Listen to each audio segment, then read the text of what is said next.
तो finally Marvel zombies आ ही गया है और आज मैं वही एक्सप्लेन करने वाला हूँ। लेकिन उससे पहले व्हाट इफ मार्वल का थोड़ा-सा रिकैप हो जाए। स्टोरी कुछ इस तरह से स्टार्ट होती है जब हैंक पिम अपनी वाइफ जेनेट को क्वांटम रिम में ढूँढने के लिए जाता है, लेकिन जेनेट वहाँ पे ज़ॉम्बी बन चुकी होती है और वो हैंक को भी ज़ॉम्बी बना देती है। क्वांटम रिम के वायरस से अब ये लोग वापस से अर्थ पे आ जाते हैं और इसी तरह से यहाँ पे अब ज़ॉम्बी वायरस फैलता जाता है। जिसके बाद हमारे सुपर हीरोज़ को पता चलता है कि केम्पी हाइल नाम की एक जगह पे इस वायरस का इलाज मिलेगा। लेकिन इस मिशन में ये लोग सैरी, हैप्पी और होप को खो देते हैं। जिसके बाद ये लोग मिलते हैं विज़न से और विज़न इन्हें बताता है कि ये लोग अपने माइंड स्टोन की मदद से इस वायरस को दूर कर सकते हैं। एग्जाम्पल में दिखाते हुए वो कैप्टन अमेरिका का कटा हुआ सर दिखाता है, लेकिन सुपर हीरोज को पता चल जाता है कि ये झूठ बोल रहा है, बल्कि ये तो ज़ोंबी वांडा का लंच बनाने के लिए इन्हीं लेकर जा रहा है। और यहाँ पे ब्लैक पैंथर यानी कि टिचाला मिलता है जैसे तैसे करके। अब ये लोग यहाँ से बच के निकल जाते हैं और ये लोग सीधा जाते हैं वकांडा। और वकांडा में जाने के बाद इन्हें पता चलता है कि वहाँ पे पहले से इंतजार कर रहा है 5 इन्फिनिटी स्टोन के साथ थानोस। इनका वही विजन को इस बात पे गिल्ट होता है और वो खुद को सैक्रिफाइस कर देता है और वो अपना माइंड स्टोन देता है पीटर को। ये स्टोरी यहीं पे खत्म हो जाती है 5 इन्फिनिटी स्टोन वाले थानोस को दिखाते हुए। और यहाँ से स्टार्ट होता है ज़ॉम्बी मार्वल और यहाँ से स्टार्ट होता है एपिसोड नंबर 8, जहाँ पे हम देखते हैं लिली विलियम, केट बिशप और कमाला खान। और इन्हीं के साथ हम देखते हैं फ्राइडे को, जो कि आयरन मैन के सूट में होता है। जब ज़ॉम्बीज़ आयरन मैन का सर काट देते हैं, तब फ्राइडे आयरन मैन के सूट में इंस्टॉल हो जाता है। ये लोग आगे बढ़ ही रहे होते हैं, लेकिन तभी इनके सामने एक स्पेसशिप क्रैश होती है। कमाला खान वहाँ पे जाती है और वहाँ पे जाने के बाद वो एक डिवाइस बाहर निकालती है, लेकिन तभी यहाँ पे ज़ोंबी हॉकाई इनके ऊपर यहाँ पे हमला कर देता है।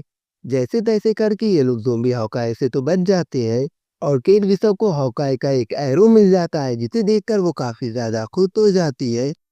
अब ये लोग उस डिवाइस को लेकर अपने बेस पे लेकर जाती है, जहाँ पे लिली विलियम टेस्ट करने के बाद बताती है कि शायद इस वायरस को इस डिवाइस से रोका जा सकता है। लिली विलियम कहती है कि शील्ड का एक बेस है जहाँ पे जाने के बाद हम लोग इस डिवाइस को एक्टिवेट कर सकते हैं और हमें पता चल जाएगा कि हम इस ज़ोंबी वायरस को कैसे रोक सकते हैं। वही दूसरी तरफ हम उसी स्पेसशिप को देखते हैं जहाँ पे कुछ ज़ोंबीज आ रहे थे, जिनकी लीडर थी ओकोयो। और उन्हीं की टीम में हम हॉकाई को देखते हैं। वही दूसरी तरफ हम यंग अवेंजर्स को देखते हैं, जो कि वहाँ पे थंडरस्टॉर्म देख रहे होते हैं, जिन्हें देखने के बाद वो काफ़ी हैरान होते हैं।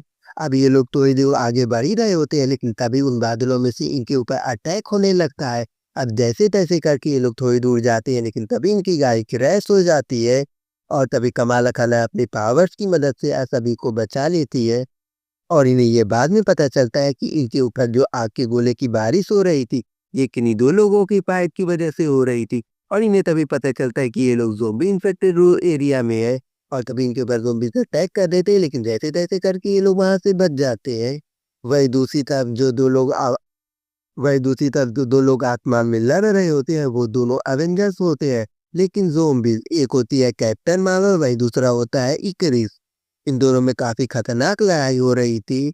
अब केट बिशप जो हॉकाई का एरो होता है, वो कैप्टन मार्वल के ऊपर इस्तेमाल करती है, लेकिन उसमें कुछ नहीं होता है, बल्कि एक हीलिंग एरो होता है। लेकिन इस वजह से ज़ॉम्बी कैप्टन मार्वल का ध्यान केट बिशप की ओर हो जाता है और वो उसे बहुत ही बुरी तरीके से जला के मार देती है। अब ये देखने के बाद कमाला को काफ़ी ज़्यादा गुस्सा आता है और वो कैप्टन मार्वल के ऊपर हमला करने के लिए बढ़ती है, लेकिन कैप्टन मार्वल काफ़ी ज़्यादा पावरफुल होती है।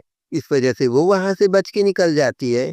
जब कैप्टन मार्वल कमाला के ऊपर अटैक करने वाली होती है, लेकिन तभी इक्रिस कैप्टन मार्वल के ऊपर अटैक कर देता है, जिस वजह से कैप्टन मार्वल का ध्यान इक्रिस की ओर हो जाता है और उन दोनों में फिर से फाइट स्टार्ट हो जाती है, जिस वजह से कमाला को बचा के ये लोग यहाँ से निकल जाते हैं। जिसके बाद कमाला को एक सपना आता है, जिसमें वो एक खौफनाक चीज़ देखती है, यानी कि ज़ॉम्बी स्कारलेट विच को।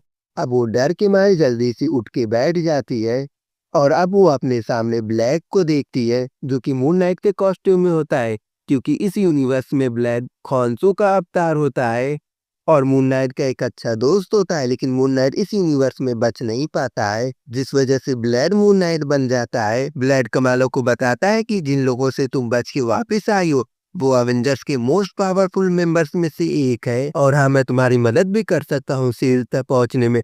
ताकि हम इस वायरस को रोक सके। इसके बाद ये लोग शेर की तरफ बढ़ने लगते हैं, लेकिन तभी उनका सामना हो जाता है ज़ोंबीज़ के झुंड से। लेकिन उन ज़ोंबीज़ को कंट्रोल कर रहे थे मिलेना, रेड गार्डियन और येलेना बेलोवा। जिसके बाद ब्लेड और कमाला उन्हें बताते हैं कि हमारे पास एक ट्रांसमीटर है, जिसकी मदद से हम कंट्रोल कर सकते हैं इन ज़ोंबीज़ को। ये बात सुनने के बाद ये तीनों इन दोनों को इनवाइट करते हैं अपने ऑफिस में।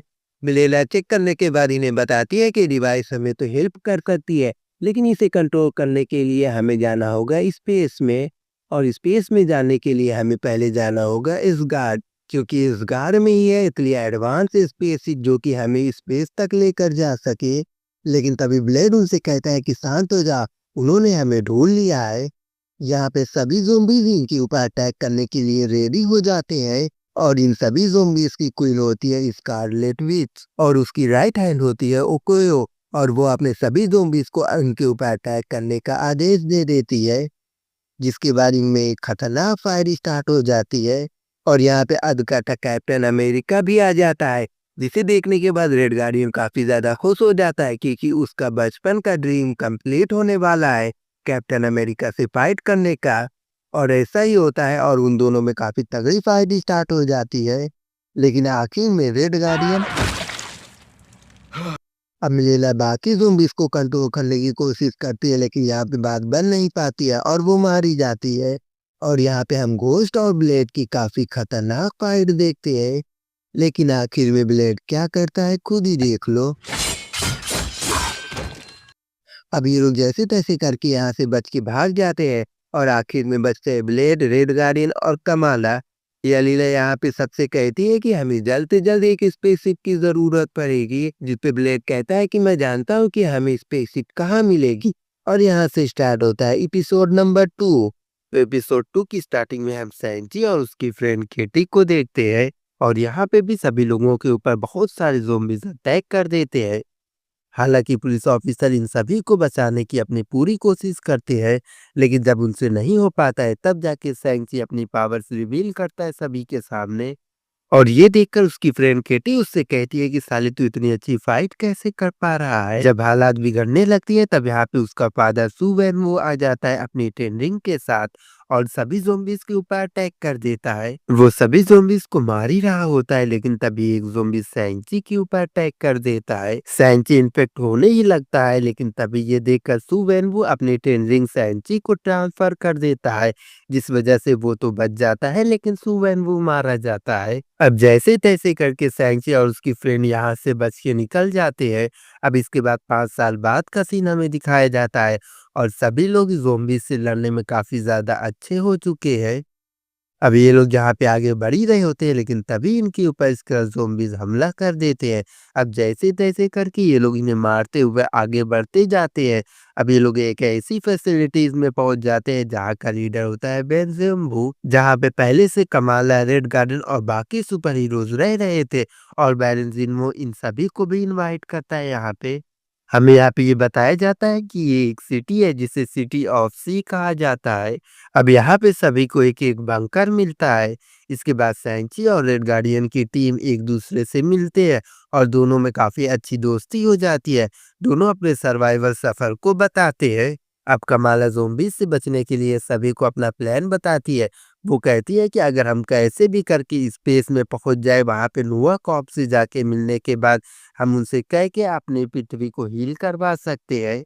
सैंची पूछता है कि हम इस शिप को स्पेस में कैसे लेकर जा सकते हैं, जिस पे ब्लेड बताता है कि एक्चुअली हम लोग इसगार्ड जा रहे हैं।